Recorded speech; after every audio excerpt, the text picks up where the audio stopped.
dua makhluk yang makbul doanya. Nomor dua, makhluk durhaka. Hati-hati dan waspada. Assalamualaikum warahmatullahi wabarakatuh. Bismillah walhamdulillah wassalatu wassalamu ala rasulillah sayyidina wa maulana Muhammad ibn Abdillah wa ala alihi wa sahbihi wa mawalah wa la hawla wa la quwata illa billah amma ba'd.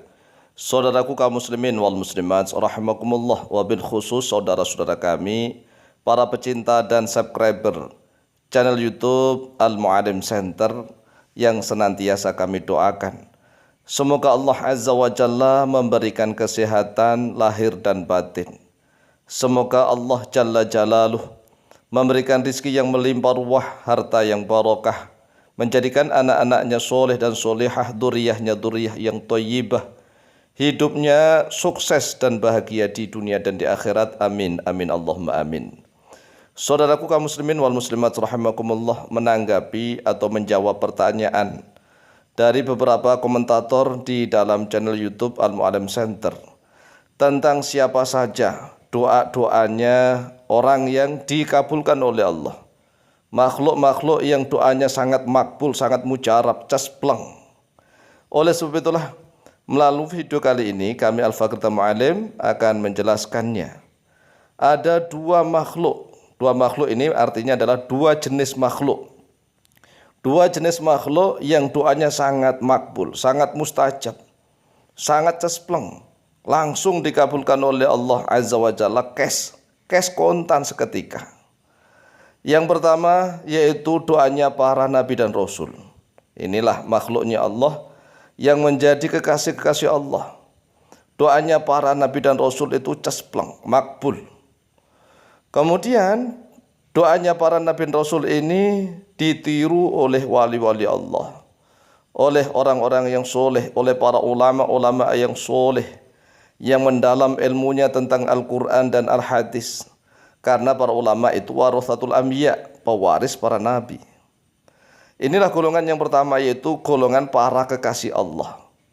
Karena menjadi kekasihnya Allah, maka doanya itu caspleng, makbul, mujarab, dan mendapatkan ridhonya Allah. Diizini oleh Allah plus mendapatkan ridhonya Allah. Kemudian makhluk yang kedua, jenis makhluk yang kedua, doanya juga makbul, mujarab, caspleng, cash, kontan, seketika terjadi. Yaitu doanya iblis laknatullah alaih dan doanya setan beserta pengikut-pengikutnya, tentara-tentara iblis laknatullah alaih. Ini juga makbul, caspleng. Mana ada doanya iblis itu yang tidak mujarab? Iblis kok enggak sakti? Ya enggak ada. Iblis itu sakti luar biasa. Bisa begini dan begitu, bisa mengubah dirinya berbagai macam keadaan. Iblis bisa menyamar menjadi wali-wali Allah. Iblis bisa menyamar menjadi nabi dan rasul. Iblis nih, apal Quran hadis, apal iblis. Tetapi dia durhaka karena takabur, sombong kepada Allah Azza wa Jalla, tidak mau tunduk kepada perintah Allah tatkala Allah perintah agar iblis mau tunduk sujud kepada Nabiullah Adam alaihissalam. Tetapi iblis gak mau. Kisah kesombongan iblis ini dan juga kisah terkabulnya doa-doa iblis sudah diabadikan oleh Allah Azza wa Jalla di dalam Al-Quranul Karim, bahkan termaktub di dalam beberapa surat. Mulai surat Al-Baqarah ada, kemudian surat Al-A'raf juga ada, surat-surat yang lain juga ada. Qala Allah Azza wa Jalla, a'udzu billahi minasyaitonir rajim, qala ma mana'aka alla tasjuda id amartuk. Allah Azza wa Jalla berfirman, apa yang menghalangi kepadamu, wahai iblis, Allah tasjuda, pada sekiranya tidak sujud oleh engkau, id amartuk, padahal aku telah perintah kepadamu agar engkau sujud kepada Adam. Qala, berkata oleh iblis, ana khairum minhu, ana bermula saya khairun, yaitu lebih baik, minhu, daripada dia Adam.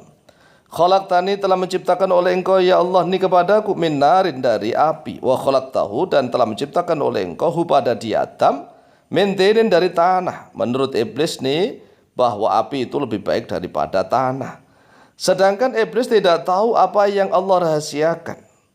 Skenario yang telah Allah buat, memang Adam terbuat dari tanah, tetapi anak cucu Adam terbuat dari air, yaitu air sperma. Sedangkan air itu bisa memadamkan api. Makanya anak cucu Adam itu lebih tinggi derajatnya daripada iblis. Karena anak cucu Adam terbuat dari air sperma, tidak terbuat dari tanah. Air bisa memadamkan api. Saudaraku kaum muslimin wal muslimat rahimakumullah. Kemudian iblis tatkala diusir oleh Allah Azza wa Jalla dari surga, iblis berdoa, qala anzirni ila yaumi yub'atsun. Iblis berdoa kepada Allah, ya Allah, berikanlah aku tangguh, jangan engkau matikan aku sampai manusia dibangkitkan, hari kebangkitan. Qala innaka minal mungdharin. Allah berfirman, wahai iblis, sesungguhnya engkau termasuk orang yang diberikan tangguh, tidak akan dimatikan. Makanya doa iblis itu sangat makbul, sangat mujarab. Doa-doanya setan, siluman, ahli sihir itu bisa cespleng, bisa mensihir orang, bisa berbuat kejahatan karena mendapatkan izin dari Allah. Izin saja. Karena dalam surat Al-Baqarah, yaitu ayat kursi, kan Allah Azza wa Jalla sudah berfirman begini nih dalam ayat kursi. Madzalladzi yashfa'u 'indahu illa bi'idnih. Siapa yang bisa memberikan syafaat di sisi Allah melainkan kecuali dengan izinnya Allah. Jadi semua doa makhluk itu baik yang durhaka maupun yang soleh semuanya mendapatkan izin dari Allah. Bahkan doanya iblis dan orang-orang kotor, orang-orang durhaka itu cespleng. Doanya orang-orang kafir cespleng mujarab. Mengapa? Karena Allah memiliki sifat Ar-Rahman. Tetapi Allah tidak memiliki sifat Ar-Rahim untuk semua makhluk. Tidak. Oleh sebab itulah wahai saudaraku kaum muslimin wal muslimat rahimakumullah, hati-hati. Di dunia maya ini banyak sekali ustadz-ustadz gadungan yang baru belajar hijrah, baru belajar taubat, tetapi mengajarkan doa-doa yang tidak punya dasar dari Al-Quran dan hadis. Di dalam beberapa video sudah kami jelaskan. Banyak sekali mantra-mantra yang dari Persia yang dinukil dari kitabnya Nabi Sulaiman yang sudah ditahrif. Tahrif itu apa? Yang sudah dirusak oleh iblis laknatullah alaih. Mantra-mantranya mirip mantra-mantra bahasa Arab. Ada salam, salamun Sulaiman misalnya. Salam, salamun Sulaiman. Ini mantra-mantra yang sudah dimasukkan oleh iblis laknatullah alaih di dalam kitabnya Nabi Sulaiman tatkala Nabi Sulaiman sudah wafat.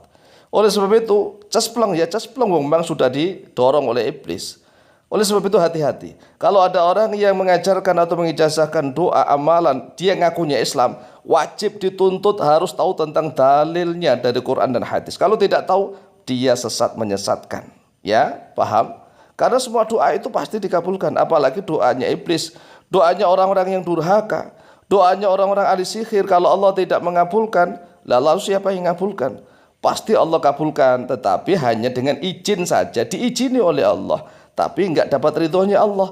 Nanti di akhirat akan disiksa oleh Allah seberat-beratnya.